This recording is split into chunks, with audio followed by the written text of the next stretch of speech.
Hi, my names are Isarehi Iriabonse Igadaro. Um, I'm the brand owner of Truth Rising from Silence. It's about my life from childhood till date. Trauma, pain, suffering, bit of love. It's just a mixture of everything. So I would say mixed feelings. Um, so just sit back and ride with me on this journey unfolding. It's for a reason, a very important reason, but I can't say till the end. But everything I say, it's my truth about my life till date. This is August 2025, and this is my first recording. Before I start, I'm going to read something that aligns with my truth.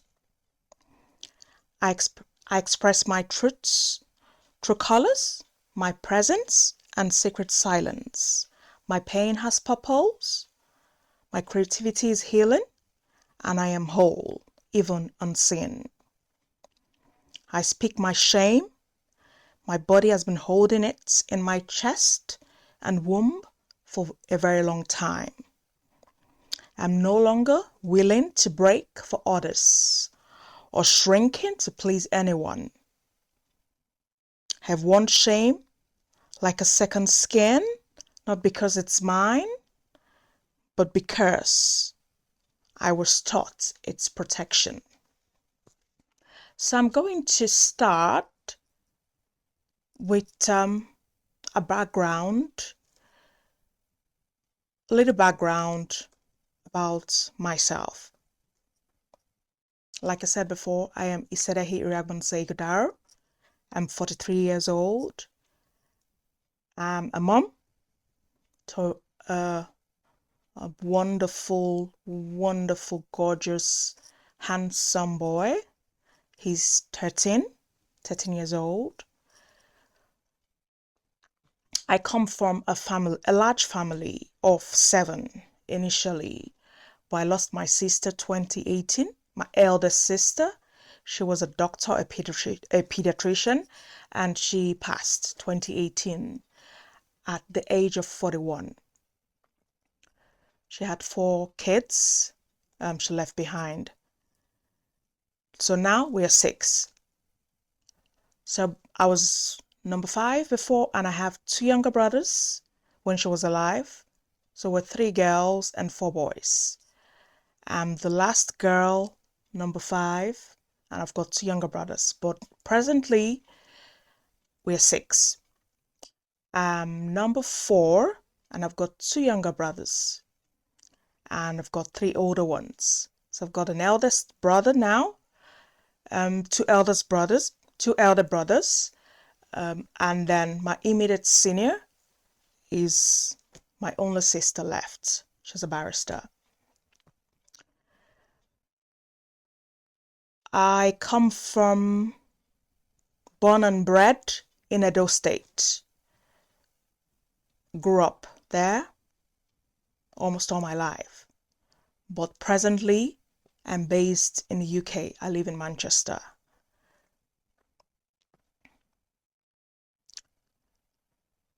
My dad is late. In 2008, he was assassinated. My dad is late. But my mom, she's still in Benin.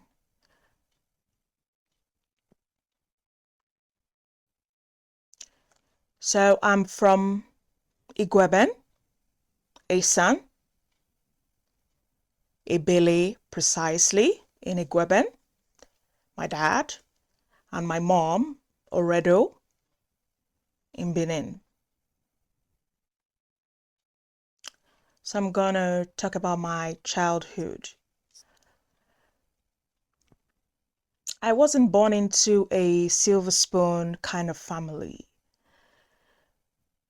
I remember my childhood as rough, really rough, wanting. I was wanting, but just had to manage because it was a large family. And my mom said we're supposed to be eight, but the one before me was a stillbirth that she lost. So imagine family of 10, but we're a family of 9. My dad, my late dad, was a faculty officer at the time, my childhood. Most of my childhood, he was a faculty officer, very intelligent. I think he should have been going up, but he was just, being placed as a faculty officer because he was so intelligent. His CV was mind blowing. We had masters, about 3, 4 masters, his PhD, but then again, he was a faculty officer at the time of social sciences. I can remember first. My mom was a civil servant in Palm House at the time.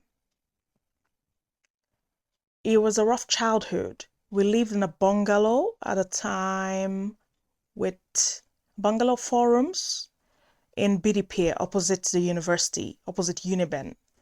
So we lived in a bungalow, tiny bungalow, 4 rooms, with tiny space.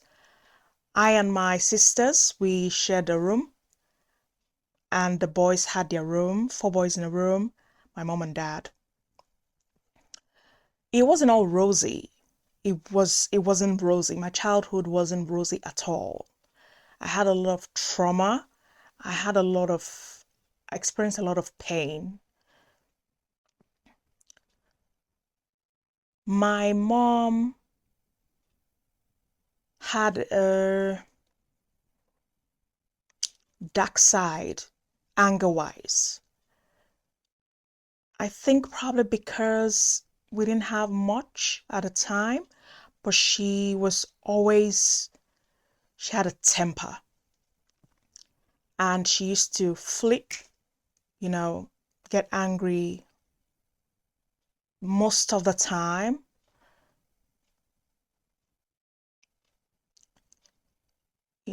I remember fights with my dad, quarrels, shouting, yelling. I can't forget the beatings. It was bad, beatings like you would think you committed a serious crime. But probably to her, it was her own kind of training for her kids. But it was brutal because I had a lot of scars. My skin will rip. I would be bleeding. Did a lot of punishment as a young girl. I I had little or nothing. I was content, but I think I was mocked as well in primary school because of my haircut.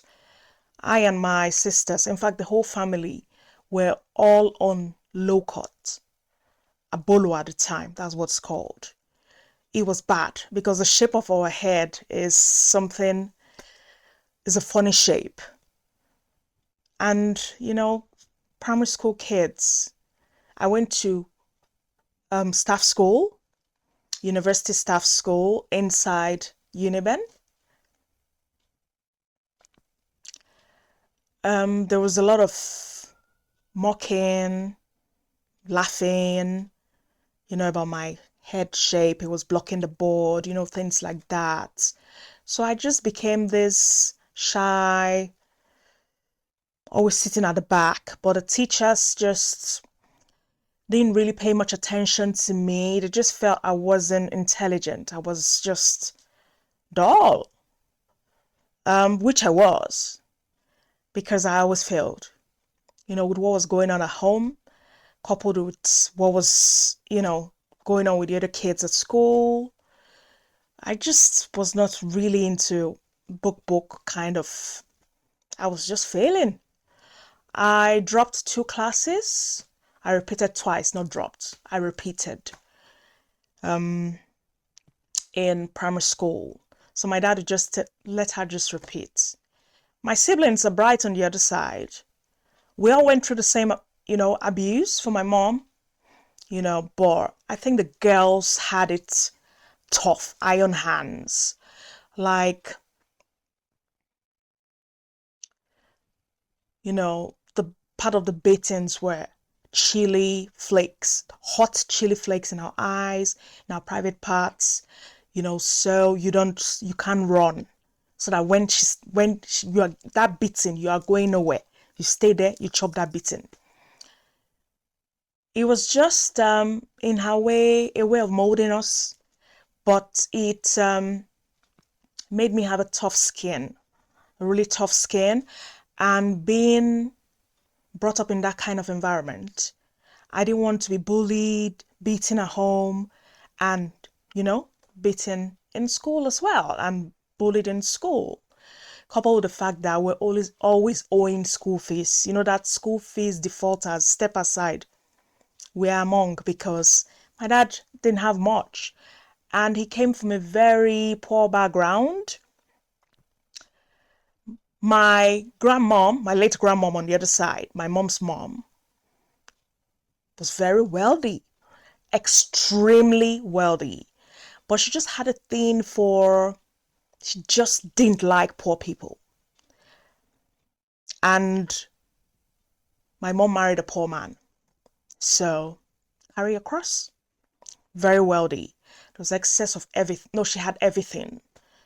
She was, man, one of the happening ladies in her time till she passed. She was always moving with the high and mighty, the rich, That was her kind of clique. She was very good friends with the Esama of Benin. They were very close. She was my grandmom. At one time, she was Miss Edo State. Very pretty as well. So I'm going to just give a little background of my mom. So my grandmom has 2 daughters. Had 2 daughters. No, has, yeah. My mom is the eldest, and she has a younger sister. So my grandmom had them for 2 different men. So my mom, the eldest, is from Igbe. So my mom is Elizabeth Osama say Igbe, but now Igodaro.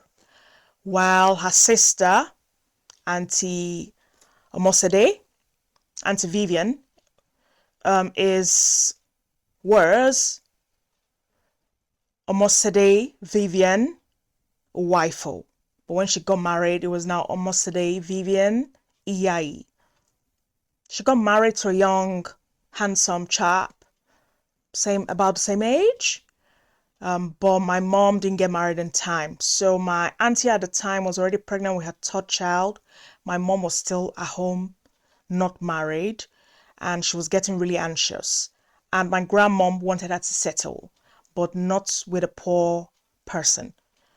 And the rich guys at the time, my mom told me, were married men, chiefs. But my grandmom wanted her to be one of their, just marry one of these rich men. But my mom didn't want that. So she said it was one of her aunties that helped her, was always there for her emotionally, gave her the emotional support till she met my dad.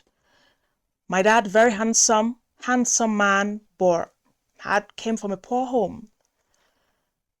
She said when she met my dad at the time, he had just 2 shirts or 3 shirts and 2 trousers, the bell bottoms. But, she married a young chap. and my grandmom just stepped aside.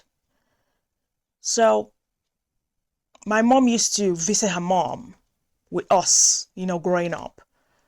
We used to have a good time, but, taking things from there, no. Even when my mom visits her, she'll tell my mom, there's food in the kitchen, you can have some before you go home to meet your family. So my grandmom's house help at the time used to pack food and put them in my mom's Vulcan wagon. She had a Vulcan wagon at the time, hide them underneath her tires, spare tires, because my grandma would search the car, put loads of food stuff. So we had, but not so much because it's a large family. So I think probably my mom had her own trauma from growing up because I just could not understand the harshness, the bitterness. She had her moments, but it didn't last long.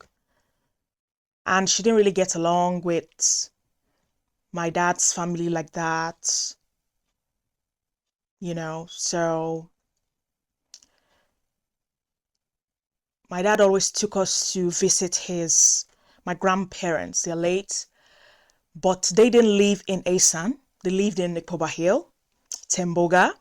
So they lived in Benin, so we always used to visit them. I had some fun memories there. But I think one of the things I regret about my childhood is not being able to speak my language, Asan or Bini. I'm just learning the few things I can now in my own time and age now. My parents never used to speak the language to us kids. They only used to speak the language when they're having a fight. They're massive fights.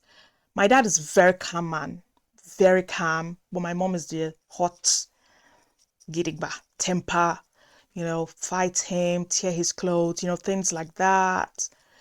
It was just wild. I like the moments where we used to go out to visit my dad's friends, childhood friends that now have their own family. It was fun, but the outfits were horrendous. I just with the abolo, the massive koi koi shoe, double size, and the big dresses, ugly dresses. But I just didn't. But we're just making do. But my mom bought those big dresses so that it could last longer to her. We grow into it. It was horrible. It was actually really horrible. So that's why I said to myself, nah, I'm going to create my own kind of style, fashion sense and all that. So I don't remember those horrible clothes. But then my siblings were very bright in school. My late eldest sister, she was a brain. But I think what was going on at home, the home front, just really affected me. It really affected me because sometimes I wondered if that was really my mom. It was worse if my dad wasn't around. If he wasn't around, you get a good beating. Nobody's going to stop. But when he's around, he would take the cane and say, go and kneel down there, that kind of thing. Why do you do this? Why do you do that? So that affected my school life as well. I think I was just slow in picking things as well, academically. But the teachers just felt, this one, she's dull. Just go sit at the back. They were just dragging me along. So that's added to what was going on as well. Since no one was helping me, I was just going along as well. So finishing primary school, I wrote the entrance exam into the school where my siblings were, my elder siblings. That was the University Demonstration Secondary School, EDSS. That was where everybody was going at the time, the happening. But I failed. So my parents said, instead of staying at home, you just go to a public secondary school till Then you write the transfer exam into GSS2. And that's what I did. So I went to Idia College for a year. I was the only one taking a bus from Main Gates to Wire Road and walking to school. Idia College wasn't bad, just that my parents didn't let me stay in the boarding house. I was a day student. And at the time, there was another of my friend, Ameze, that lived close to me at the time. She didn't pass the exam as well, so we're in Idia College together for a year. And the time for the transfer exam came. We wrote it. She passed. I failed. So she entered GSS2. And my dad just spoke to the principal if I could enter GSS1, which I did. I was one of the biggest. And I was bullied as well because my uniform was just horrible. When we went to get that uniform, because we used to sew the uniform from the tailoring shop, where they had a tailoring person that made the uniforms. The lady was telling my mom, this uniform is too big. My mom kept telling her, is it your money? You know, the usual grow into it. It's ugly. And then the shoes and everything, it was just, man, off. I was bullied initially as well. I just put this tough skin, bully me, I fight you, you know? So that helped me throughout my secondary school. Just don't, because I'm already going through a lot. The beating at home was bad. It didn't even subside. Even at some point, my mom now became a counselor. So money was not the problem like that. But the time she became a counselor, I lost my grandmom from my mom's side. It was a tough time. It was a tough time, you know. After the burial, my mom was shocked that my grandmom didn't leave any will because she knew that her sister was the favorite. She always used to say it. And her sister was shocked as well. So they split the properties and everything. And my mom told her sister to choose. It was quite a lot of properties. My grandmom owns quite a lot of properties. You know, she was doing very well for herself. So my mom became a counselor, started building a new house on the other side of the estate. BDPA was now Robinson Avenue, still in the same opposite Uniben. We moved there. Things still did not subside, you know. She was still very angry, always upset, beaten. But this time, when she's tired of beating, she would tell my brothers, my elder brother, to do the beating, which I found very weird and disrespectful. But mostly when my dad wasn't around. There was a day she was beating my eldest sister, my late eldest sister. And when she was tired, she told my brother, my elder brother, which is the immediate younger to my late sister, to continue. And he was beating and punching and, you know, really hitting her. So everybody stood there. So I panicked. I was like, stop it. Who sent me? Who gave me that courage? The beating I got that day, they stopped beating my sister, gave me the beating of my life. In fact, always under my uniform, I had bruises, scars. I was in pain, you know, but you just put this tough exterior outside. I was going through a lot. And the teachers in school, in UDSS, were not even helping. You go and stay in the back. You go and this, and then we're still owing school fees. There was money, but my mom just always left that you are the man of the house to my dad. My dad will leave the school fees till the last minute. It's not like he didn't have the money, but I just feel, I don't know. And he was being promoted to another faculty, a new faculty, you know, things like that. So secondary school was just it was like another escape for me because I wasn't at home weekdays. I was in school, but still going back home. There's a lot of chores. There's a lot of cleaning, punishment, stuff like that. Things on the home front were not just good. I can remember there was a time I can never forget. There was a party going on in school then. So I had these friends, Nana and Osamu. We're going for the party. I think the party was in Claps in Wire Road or something like that. So Nana Shat told me, he said, hey, there's something I always do. My parents have never gotten angry or beaten me. So what you would do, you take lashes, eyelashes, pull your lashes, put it on your head. Do it like this. As I'm getting home, I will never...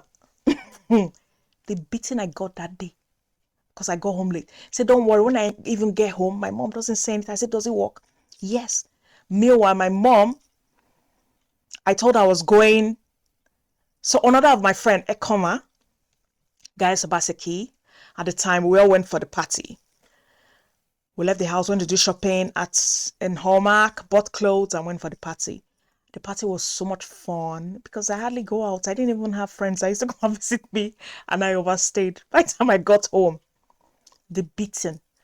Then that small hair that you have grown small, the small hair, they should use blades to scrape it. So it was just like, I can't remember my mom telling me, I love you, growing up. I don't think I heard it. That's the kind of setting. And I and my siblings, we were not close because my mom turned everybody against everybody. So there was this manipulation that she always did till date. She, for some reason, she made everyone, this one will report this one will report this one. But even growing up, she did different things for everybody. Don't tell this, you don't tell this. So there's that.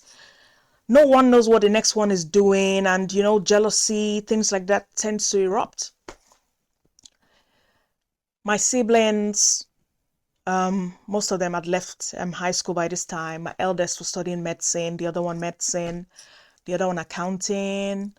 My immediate senior sister was studying law. So me, I was just pushing.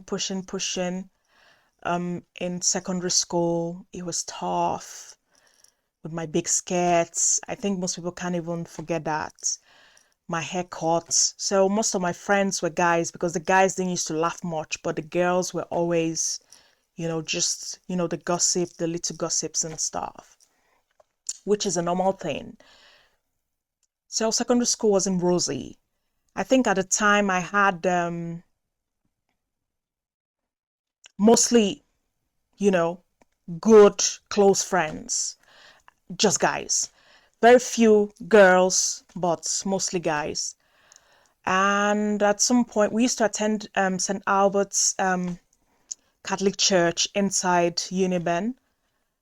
There was a priest at the time that used to come and say masses there. Reverend Father Theophilus wife, who he's late now. He now started his own church. He branched out and started Holy Rosary at the time. Then by this time, my mom was no longer a counselor. She did an election, won. She now went into the House of Assembly. So in his church, there was like this kind of competition. Everybody was just doing show of gold for the harvest. This one wants to handle the harvest. This one wants to donate big money. So that's the way he was picking the front top people. My mom was always, among, carrying my dad along and everything during harvest. She would sew clothes, expensive laces for herself, my dad, for us. So he took a liking to the family, her mostly. She was part of the women that do this binding and casting for their Wednesday prayer meeting. She was one of the prayer warriors. She used to stay after service, after the mass, to help to count money at the time. So he took a special liking to me. Most of the time he would say, send Issa to pick things. The driver will bring her back, So I got that freedom, kind of. And my mom, I think she just wanted to just be, inside that circle. So she used to send me there. And initially he was just I'll tell him this was going on. My mom's always beating me. She has this temper, stuff like that. Or I'll talk to her. He will. But I think that was how he took advantage of the situation and started having sexual intercourse with me. It went on for a while. Hope you don't have any boyfriends, things like that.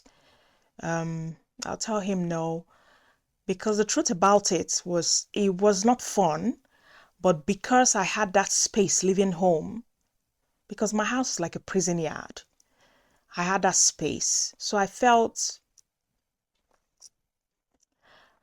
safe with the devil. And it went on for a while. He used to just sleep with me, have his fill, and in mass, everybody would just be kneeling down for him. I'll just be looking because I was just like, and it went on continuously. At some point, my elder sister became sick. By this time, his house in Ovia was ready. So because my mom was talking about stigma, my sister is unwell. She doesn't want to take my sister to UBTH because my sister was really unwell. And it was mostly because of the hat. She fell in love with some guy. My parents said no. She just started acting funny. That was just a weird time in our lives. So they called Dr. Uku at the time. He used to give her injections and all that. And then Father Wifo suggested Ovia, his house in Ovia, and suggested that I come with my two younger brothers. It was hell because it continued there as well. I had a friend I had like a boyfriend in secondary school, but I always used to tell him, no, I don't have anybody, because I just felt probably that was why my mom reduced the beating and shouting, because I don't know, probably he was speaking on my behalf or stuff for my siblings. Though the beating still continued because this time around my elder brother, since my mom had given him that hand, was doing the beatings. Where you coming from, things like that. Beatings, like blows, beating, like it's different when a woman is beating you from a man. For a very long time, I just disliked my brother. I knew, yes, he's my sibling, but for a very long time, I just disliked him because that pain, that hurt, I couldn't understand.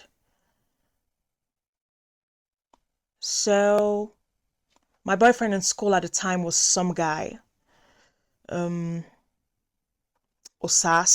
but at some point he failed. He had to go to another school. But we're just, young. We didn't really know much. And then Father Wifo continued with his sin. Then, as God will have it,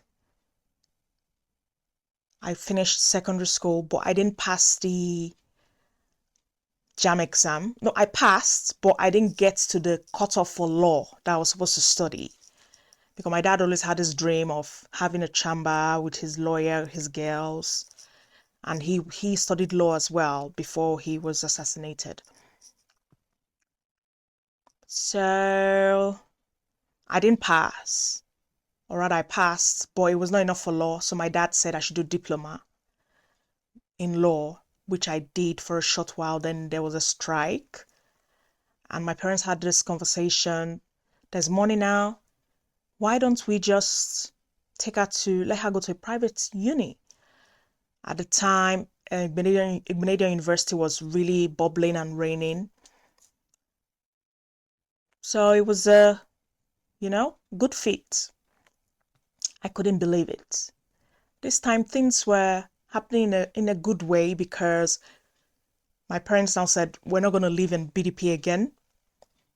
And we live in a very big, nice duplex with 7 rooms, in suites, massive compound. But this time around, we should move to GRA, which was a bigger house they were building at the time. So there was money. We're going on holidays, traveling abroad, but we're going in splits. So my siblings, the three younger ones will go with my parents, then the older ones like that. My elder sister was not really into all those. She wasn't interested in all those things. She was more into her book. She was very just her book. Her dress sense was just odd. She, but I think because she was the eldest, and my mom didn't really have that motherly role with her. So I'm very sure my late sister, because she was so quiet, I'm sure she told her friends everything and didn't tell my mom anything because they didn't have that relationship at all. Even myself and my immediate senior sister. So as time went by, I went to I went to Okada, and that was when I started living. I could breathe. My siblings at the time were thinking, oh, you are mom's favorite, for you, only you, to leave this house, because all of them were in Uniben at the time. And my two younger ones were still in UDSS at the time. But my last born, my mom said he should go to Ignition Education Center, which he finished there.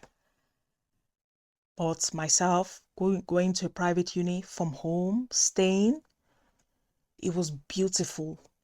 And I think Father Wifo played a role in that.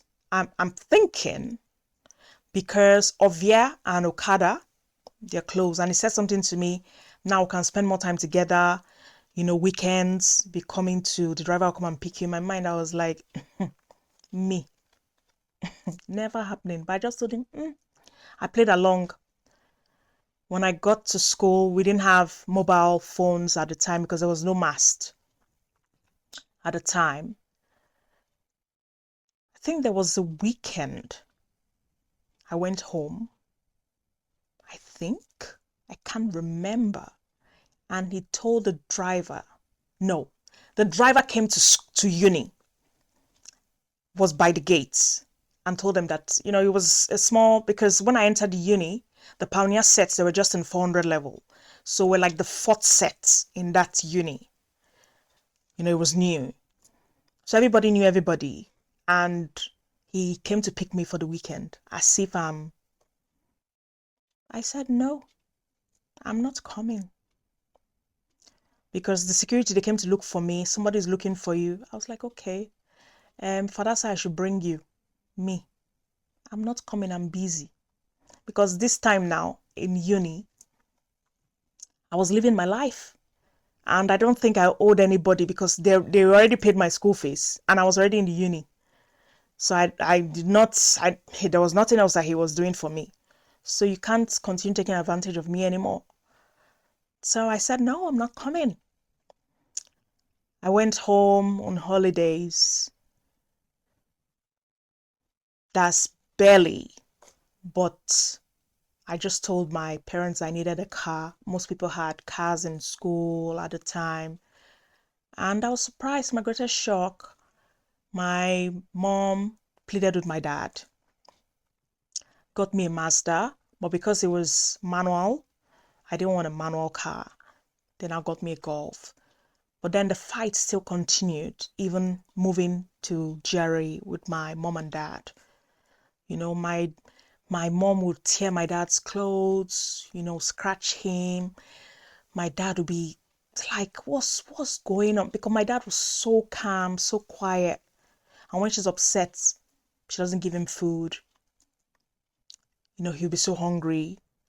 If I'm around, I always made food for my dad. I'm a great cook. My mom had this petty jealousy. She still has, she has that jealousy, that dark side. There was a day my dad praised, was like, this soup is amazing. I don't think it's your mom that cooked this soup because she doesn't cook this good. My mom took it personal. Yeah, like, what do you mean? What are you saying? But the truth about it, it was true. My mom doesn't like salt. She'll put just one Maggi in a full pot of food. My dad used to eat it with pride But you see, when I cook, he knows it's tasty. So she just had this petty, and still my siblings were not one unit because of the way my mom brought everybody up. You know, there's no closeness. There was never closeness. What we have today, we built that relationship ourselves. It's just weird. It's really weird. Like if I'm to say maybe my sibling did something to me, my mom say, move on. Doesn't look into it, nothing. You know, like,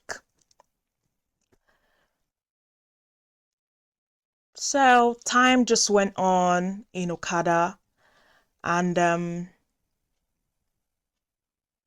life just passed by. I had some good friends, made some good friends in school. It was a village, so most weekends we're in town, we're in Benin most weekends because there was nothing happening there. I think my first proper relationship was with someone Osaze. I'm the only one that calls him Osaze, but people call him Bazo. I don't call him Bazo, you know, Bazoye. No, I call him Osaze. So when I say Osaze, he knows that it's me. At the time, he was in Ekpoma, and his cousin Efosa was in Uniben. So he used to come to Efosa's place. Efosa was staying in BDPA, one BQ at the time. So I and Osaze were just boyfriend, girlfriend, you know, but I just outgrew it and just moved on. And life just happened. I and my friends, we had a good time in school. We had a really good time. So most of us came from like the same kind of background, harsh parents, but not as harsh as mine. We just be in Benin for the weekend, just go clubbing, you know, just chill. Nothing more to it. Though people had these concepts that Okada girls were bad. Were we that bad? Well, I don't know. We're just fun lovers. And most of the time, my mom's driver, if she's sending the driver to school and he meets me, he doesn't meet me in school. That's your allowance. You're not getting it. Shouting, that your allowance. How dare you? Where were you? You are not getting an allowance.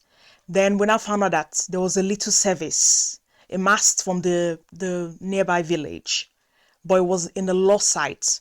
So most people had mobile phones. They would go hang their phones up to get network and stuff. At the time. So there was a day I called my mom. Where are you calling from? I said school. So she knew that, you know, there was a little network. And she got me a phone. Then they now put a mast in Okada, but it wasn't strong. We had to put our phones at the back in the hostels, hang it with the earpiece and stuff. So life just continued like that. I had some good friends at the time. Bibi, Gbemi, Esosa, you know, it was just fun. We used to travel, relax, chill, just, you know, just do the